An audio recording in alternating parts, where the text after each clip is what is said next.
ময়মনসিংহের ফুলবাড়িয়ার তেলিগ্রাম এলাকায় শতবর্ষী পুকুরে ভেসে ওঠা রহস্যময় বস্তু নিয়ে দিন দিন বাড়ছিল মানুষের কৌতূহল। দেখার জন্য পুকুর পাড়ে শিশু থেকে বৃদ্ধ সবাই বসে থাকতেন ঘন্টার পর ঘন্টা।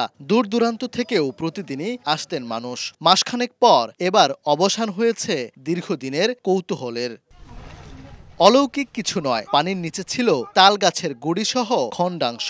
বৃহস্পতিবার দুপুরে স্থানীয় যুবক রফিকুল ইসলাম, আকরাম হোসেন, শিহাবুদ্দিন, সুহাগ ও মোবারক হোসেন নেমে পড়েন পুকুরে। জাল ফেলে তুলে আনেন পানির নিচে আটকে থাকা তাল গাছের গুড়ি সহ খণ্ডাংশ। রহস্য উন্মোচন হতেই স্বস্তি ফিরে এসেছে গ্রাম জুড়ে। অনেকে হাস্যরসের মধ্যেই মেনে নিচ্ছেন অলৌকিক কিছু নয়, স্রেফ প্রাকৃতিক ঘটনা। ওবায়দুল হক, সময় সংবাদ, ময়মনসিংহ।